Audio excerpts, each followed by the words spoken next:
అందరికీ నమస్తే అండి. Welcome back to our channel. ఈ వీడియోలో కాశీకి వెళ్ళే ముందు తప్పకుండా దర్శించుకోవలసిన ఆలయం శ్రీ పార్వతీ సమేత శ్రీ కుండలేశ్వర స్వామి వారి ఆలయం అండి.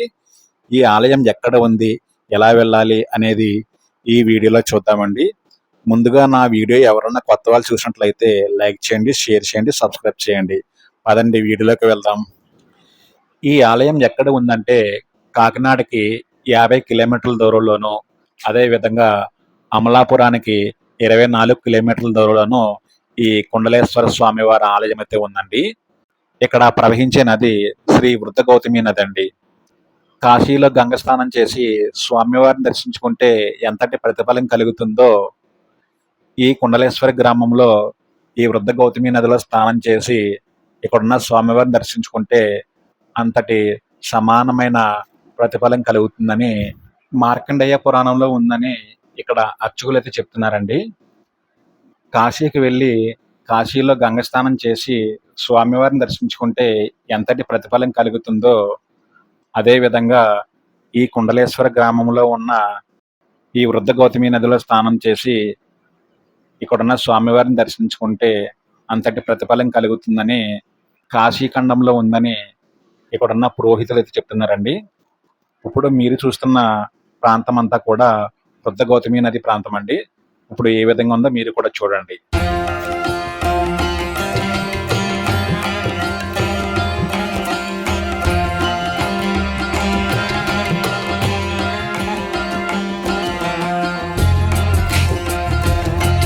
ఈ వృద్ధ గౌతమి నది ఘాట్ పక్కన 100 మీటర్ల దూరంలో శ్రీ కుండలేశ్వర స్వామి వారి ఆలయం అయితే ఉందండి. ఇప్పుడు ఆ ఆలయానికి వెళ్దాం పదండి.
మనమైతే ఆలయానికైతే చేరుకున్నామండి.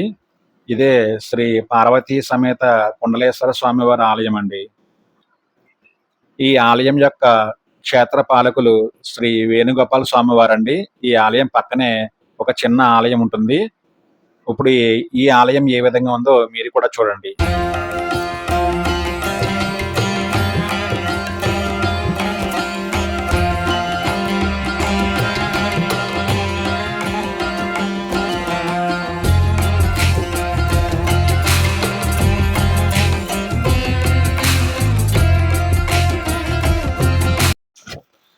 మాకైతే స్వామివారి దర్శనం చాలా అద్భుతంగా జరిగిందండి. మీరు కూడా స్వామివారిని దర్శించుకోండి. ఈ ఆలయం యొక్క స్థల పురాణం ఇక్కడున్న ప్రధాన అర్చకుల మాటల్లోనే విందాం పదండి.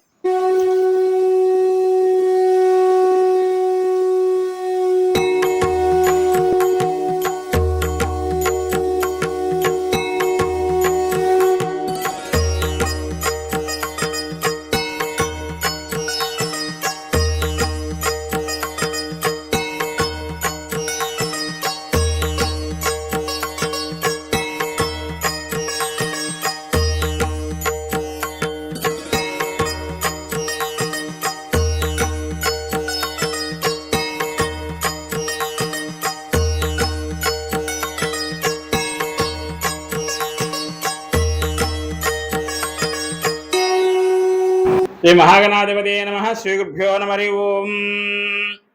మా స్వామివారి పేరు కుండలేశ్వర స్వామి. ఈ గ్రామం పేరు కుండలేశ్వరము. ఇక్కడ ప్రవహించే నది పేరు వృద్ధ గౌతమి గోదావరి. ఈ వృద్ధ గౌతమి గోదావరికి సముద్రుడు ఎదురొచ్చి ఈ ప్రాంతంలో వస్తున్న గోదావరి 2 కుండలాల బహుమతిగా ఇచ్చాడు. కుండలము అనగా చూపెట్టిన పోగు అని అర్థం. ఇస్తే ఆ గోదావరి సముద్రంతోటి, నాథా నాకు బహుమతిగా ఇచ్చిన 2 కుండలాలు నేను అలంకరించుకోవడం కాకుండా మనిద్దరము కలిసిన ప్రాంతం ఈ ప్రాంతం. మనిద్దరు ఈ ప్రాంతం కలిసామని అందరికీ తెలియాలి అంటే ఇక్కడ ఎదురు గుర్తుండాలి.